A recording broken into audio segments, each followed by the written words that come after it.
हमारे साथ जो हरियाणा का देसी सा छोरा आप देख रहे हैं, ये दिल्ली पुलिस एसआई बन चुका है, दरोगा जी बन चुके हैं। वैसे दरोगा जी तो यूपी में कहते हैं, दिल्ली में क्या कहेंगे भाई? दिल्ली पुलिस एसआई ठीक है? Yes sir. हाँ।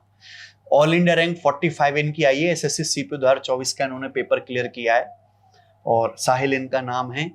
और ये इनका तीसरा अटेम्प्ट में सफलता, दूसरा सर, सेकंड अटेम्प्ट, हाँ सेकंड अटेम्प्ट में इनको ये सफलता मिली है। और पूरी जर्नी जो है भाई के साथ जो है हम डिस्कस करेंगे कि कैसे ऑल इंडिया रैंक 45, जहां पे 5 लाख से ज्यादा बच्चे बैठे, इन्होंने हासिल करी। तो भाई ये बताओ कि सीपीओ दिल्ली पुलिस एसआई बनने का ख्वाब आया कैसे, कैसे तैयारी शुरू करी? शुरू में सर दिल्ली पुलिस एसआई या फिर पुलिस की तरफ मेरा कोई रुझान नहीं था। अच्छा। वैसे बचपन में, जैसे जब मैं छोटा था 5-6 साल का, तो मेरे दादा हमेशा ये बोला करते थे कि मेरा बेटा दरोगा बनेगा। हाँ। तब से, लेकिन कभी मेरे दिमाग में ऐसा कुछ नहीं था। पहले मैं आईआईटी मेंस की तैयारी करता था +1 +2 में। मेरा मेंस क्लियर हुआ तब तक मेरे को समझ में आया कि मेरे को बीटेक नहीं करनी है। उसके बाद फिर मैंने धीरे धीरे और चीजों में भी कोशिश की। जैसे मैंने 7-8 महीने यूपीएससी की भी तैयारी की थी 2022 में। अच्छा जी, 23 वाला अटेम्प्ट दिया था मैंने। उसके बाद फिर मैंने एसएससी के मेरे फॉर्म भर दिए घर वालों ने ही। अच्छा। हाँ, मेरी बहन ही भरती थी मेरी फॉर्म, तो उन्होंने ही भर दिए। सीजीएल सीपीओ ये भर दिए। मेरा कोई रुझान ना था, ना मैंने तैयारी की थी। तो उसके बाद मैंने पहली बार पेपर दिया सीजीएल का। उसका मेरा प्री क्लियर हुआ, तो घर वालों ने भी बोला कि तू एसएससी के पेपर दे के देख। बिना प्रिपरेशन के आपने प्री क्लियर किया था? नहीं सर, मैंने इंग्लिश तैयार की थी। अच्छा। हाँ, और कोई सब्जेक्ट मैंने तब तक तैयार नहीं किया था। तो मैंने पहली बार सीजीएल दिया, मेरा प्री क्लियर हो गया। उसके बाद फिर मेरे को लगा, क्योंकि इंग्लिश तो फिर भी स्ट्रॉन्ग थी, जीएस मैथ्स ये सब वीक थे मेरे। तो उसके बाद प्री क्लियर करने के बाद मैंने आपको यूट्यूब से फॉलो करना चालू किया। वहां से फिर मैंने मैथ्स की तैयारी की। तो वहां से करते करते उसमें सीजीएल में मेरा मेंस रह गया, लेकिन सीपीओ भी प्री क्लियर हो गया था। तो मैं उस टाइम हुआ करता था 83 किलो का, ऐसे हट्टा कट्टा, क्योंकि जिम बहुत करता था। तो अच्छा सारी बॉडी ही स्टिफ हो गई थी। हाँ। तो मेरा फिजिकल रह गया था 23 वाला। वो चीज फिर मेरे दिल पे लग गई। हाँ। क्योंकि अगर पेपर वेपर तो रह जाते हैं, हमारी तरफ क्या ना, हरियाणा है, फिजिकल नहीं रहना चाहिए। फिजिकल नहीं रहना चाहिए। हाँ। उन्होंने मेरे को जिंदगी में नहीं डांटा है, पहली बार डांटा था पूरी जिंदगी में कि अरे तूने फिजिकल नहीं कर पाया। हाँ। तो उसके बाद फिर मेरे दिल पे लग गई, मैं क्या अगली बार ये तो करूंगा, और चाहे मेरे से कुछ होना हो। फिर मैंने, तब तक एक्चुअली मुझे पेपरों का ज्ञान भी नहीं था कि किस तरह के पेपर होते हैं। सीजीएल जैसे है, मुझे सीजीएल की ना पोस्ट वगैरह का पता था। असल बात तो ये अभी तक भी पूरा नहीं पता है। लेकिन मैंने जैसे ही पेपरों के बारे में और स्टडी किया, तो मेरे को सबसे सही लगा कि सीपीओ में जो जो क्राइटेरिया हैं वो सब मेरा स्ट्रॉन्ग है। जैसे फिजिकल है, तो फिजिकल वैसे मेरा बहुत स्ट्रॉन्ग था। मैं बचपन से ही कुछ ना कुछ करता आ रहा हूँ। जी। तो और उसमें इंग्लिश का बहुत बड़ा पोर्शन था। फिर मैथ्स, रीजनिंग, ये सब एसएससी के जो सब्जेक्ट्स हैं, ये नेचुरली थोड़े ठीक थे। फिर जैसे ही आपसे पढ़ा, मेरे को और आसान लगने लगे।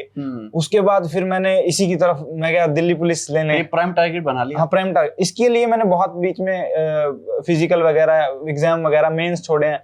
जैसे सीएचएसएल का मैं टाइपिंग से आउट हुआ हूँ, और DSSB का एक बॉर्डर का एग्जाम होता है, उसका फिजिकली नहीं दिया। जीडी का भी मैं फिजिकल देने नहीं गया, क्योंकि मेरा इसके मेंस आ गया था।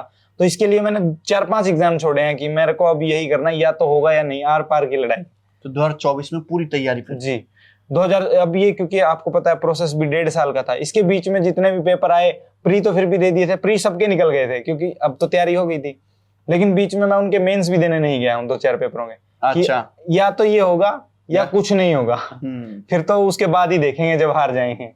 इस वजह से फिर मैंने इसकी तैयारी की, तो अब हो गया ये इस बार। अब खुश हो? हाँ जी। तो अब भी आगे भी कोई पेपर देना कि हो गया? आगे भी पेपर देना है, लेकिन मेरा प्राइम मकसद यही था कि मेरे को दिल्ली पुलिस एसआई लेनी है। अब जैसे ये मिल गई है, तो मेरे को लगता है कि जहां तक मैं और कर पाऊंगा तो और भी करूंगा। जैसे आपकी डिपार्टमेंट आप ज्वाइन करोगे जी, 60 से 65 हजार आपकी स्टार्टिंग सैलरी होती है जी। और मुझे लगता है इतनी सैलरी, इतना पैसा एक आदमी को काफी है दिल्ली जैसे शहर में रहने के लिए आराम से। तो इस पे भी आप जो है आगे की तैयारी करोगे जी। लेकिन उसके बावजूद भी ऐसा होता है कि बहुत सारे लोगों को और पैसा चाहिए। तो उस चीज को कितना गलत मानते हो आप, अंडर द टेबल मनी को? गलत है सर, वो मैं तो पूरी तरह ही गलत मानता हूँ, क्योंकि हमारी जो सरकार को की बहुत करती है। हाँ। सरकार जनता के लिए चाहे कुछ कम या ज्यादा करे, लेकिन गवर्नमेंट एम्प्लॉयज के लिए बहुत ज्यादा करती है। ओवरपेड भी है कई हाँ, तो बिल्कुल सर, बिल्कुल कहीं जॉब ओवरपेड भी है। मेरे हिसाब से ये बिल्कुल गलत है। और कुछ ऐसा भी है, मेरा पास्ट का जो एक्सपीरियंस रहा है, मेरे पुलिस से इंटरेक्शन हुई है, मेरे नॉन में भी कुछ लोग हैं, वो सब काफी ईमानदार हैं। अच्छा। मेरे नॉन में जो भी आज तक है, बोलते हैं लोग कि ऐसा करते हैं, पर मेरा जिससे भी कांटेक्ट हुआ, काफी ईमानदार लोग मिले मुझे पुलिस के। और इतनी चैन की और इतनी सुख की जिंदगी है उनकी, ना तो किसी प्रकार की भड़क है, ना उनको ये है कि हमने किसी का खाया है। इतने शांत स्वभाव के अच्छे लोग हैं। आप भी वैसे ही चाहते हैं? जी, मैं उनको अपना आइडल मानता हूँ कि इनसे ही सीख के इन्हीं की तरह बनूं। इस वजह से मैंने, जैसे हम जहां से मैं लोकल हूँ सफीदों से, वहां पे एक ऐसा ही है, उनसे मेरी अच्छी बातचीत है, ठीक आदमी हो, वो बहुत ही ईमानदार आदमी है, बहुत ही सुलझा हुआ आदमी है। वो हमेशा ऐसे, जब से मैंने सीपीओ दिया था उनको बहुत भरोसा था, उनको था कि तू कर लेगा। तो वो जब भी उनसे मेरी बात हो पाती है, वो यही बोलते हैं कि तू बस अपना सीधा रहियो, अपना नेक काम करियो, तेरे को बहुत दुआएं मिलेंगी।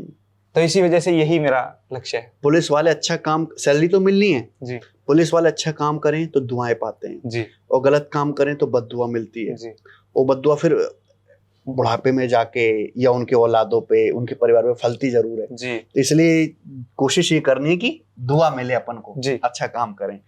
ठीक है, मान लो दिल्ली पुलिस एसआई में नहीं होता, मान लो, तो प्लान बी क्या था? या फिर एसआई के अलावा सीआरपीएफ, सीएसएफ, बीएसएफ में, आईडीपी में कौन सी कर लेते ज्वाइन?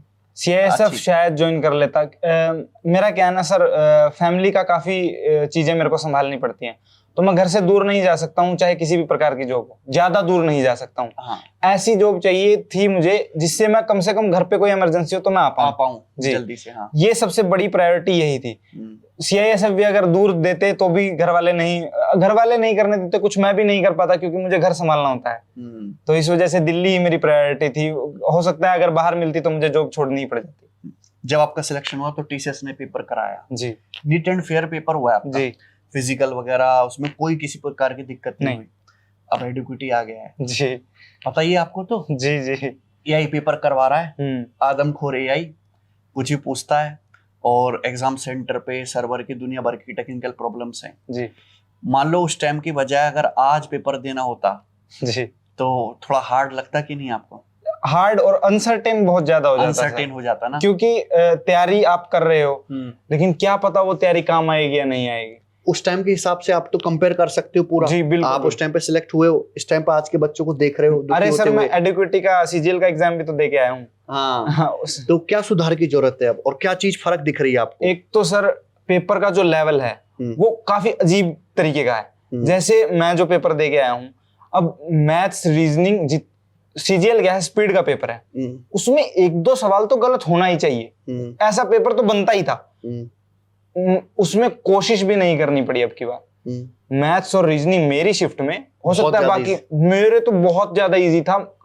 पेन भी सवाल चैलेंजिंग नहीं सर, पेन भी आधे पेज पे हो गई है मैथ और रीजनिंग, पेन भी नहीं उठाना पड़ रहा कहीं क्वेश्चन में।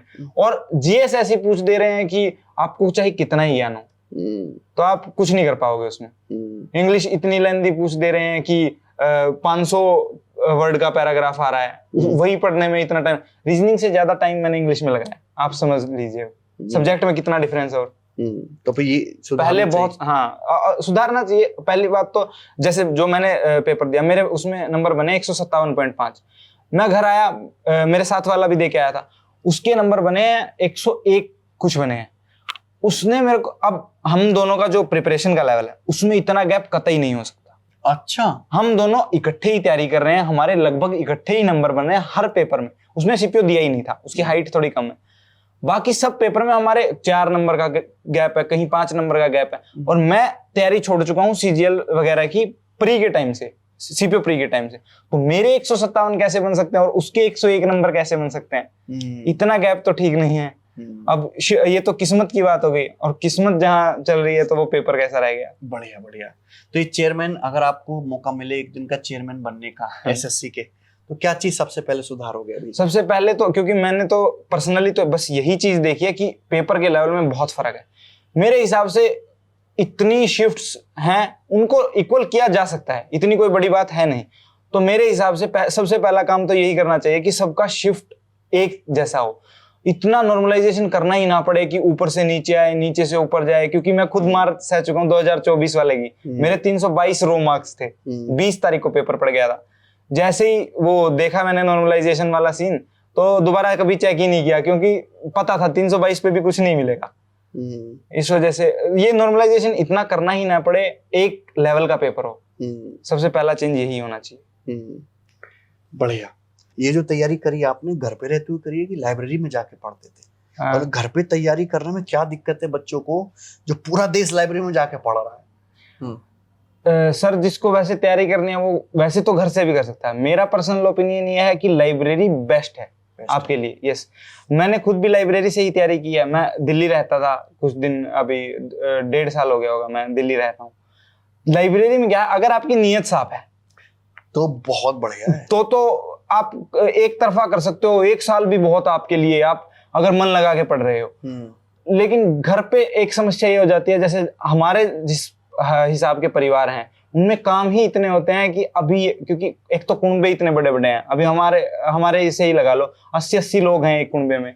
80 में से कम 20 लोग तो प्रधान हैं ही, कोई ना कोई कुछ ना कुछ है। वो फोन कर देगा कि ये काम है बेटा वहां आ जाओ, ये काम है वहां आ जाओ, तो कहीं ना कहीं कोई ना कोई बुला ही लेता है। और घर, फिर उसके बाद आपके पर्सनल घर के काम रह गए अलग, और कुछ चिक चिक हो गई, ये हो गई, मम्मी बैठ के बात करने लगी। अब उनको आप थोड़ी बोलोगे कि आप उठ के चले जाओ, ये अब वो खुद से भी बोल देते हैं कि अरे तू तो पढ़ ले, लेकिन फिर हमारा भी तो मन करता है मम्मी बैठी हैं बात ही करेंगे। इस वजह से घर का माहौल थोड़ा हो जाता है। आप लाइब्रेरी में चले गए तो फिर घर वाले भी डिस्टर्ब नहीं करेंगे, भाई बेटा पढ़ ले। और एक आप प्रेशर फील नहीं कर पाते हो घर पे। घर पे आप कंफर्ट जोन में हो, आपको हमेशा ये लगता है कि यही तो माहौल है, ठीक है। आप 2 घंटे पढ़ोगे आपको लगेगा बहुत ज्यादा, लाइब्रेरी में जाओगे सब लोग पढ़ रहे हैं वहां पे। आप 8 घंटे भी पढ़ोगे आपको लगेगा कम ही रह गया आज, कुछ कल से और ज्यादा करूंगा। ये कंपटीशन फील नहीं कर पाते हो आप घर पे, ये बहुत जरूरी। बहुत सारे बच्चों का सिलेक्शन ना जीएस की वजह से भी रुकता है जी। तो जीएस कैसे तैयार करिए भाई? जीएस मैंने एक ही सर से पढ़ी है, परमार सर से। उससे पहले 7-8 महीने मैंने यूपीएससी के लिए भी तैयार किए थे, तो जिसकी वजह से मेरा बेसिक काफी क्लियर था। चलो बहुत बढ़िया, कांग्रेचुलेशन भाई। धन्यवाद सर। बढ़िया से जॉब करना। जी सर। दिल्ली पुलिस एसआई की जॉब नहीं है, जिम्मेदारी भी है। जी सर। ठीक है, जितनी सैलरी गवर्नमेंट दे रही है उतनी सैलरी में आपको जीवन यापन करना है। जी सर। कोई गलत काम नहीं करना है। Okay sir. बड़ा कुनबा है आपका। जी सर। बड़े कुनबे का नाम नहीं डुबाना है। जी सर। ईमानदारी से काम करना है। ओके। और कोई गर्लफ्रेंड है तुम्हारी? नहीं सर। नहीं है? सच सच बताओ, कह सकते हैं यहाँ पे। अरे सर नहीं है। नहीं है? बनाने का कोई विचार है? सर अभी कुछ नहीं। अच्छा, जॉब भी करनी है। जी सर। शादी ब्याह का कब तक सोचा है? घर वाले जिस हिसाब से देखेंगे उस हिसाब से, पर अभी तो 2 साल तो कुछ नहीं। 2 साल तो। जी सर। अभी आपकी एज कितनी है? 24 सर। 24। चलो बढ़िया, बेस्ट ऑफ लक आपके फ्यूचर के लिए। Thank you sir.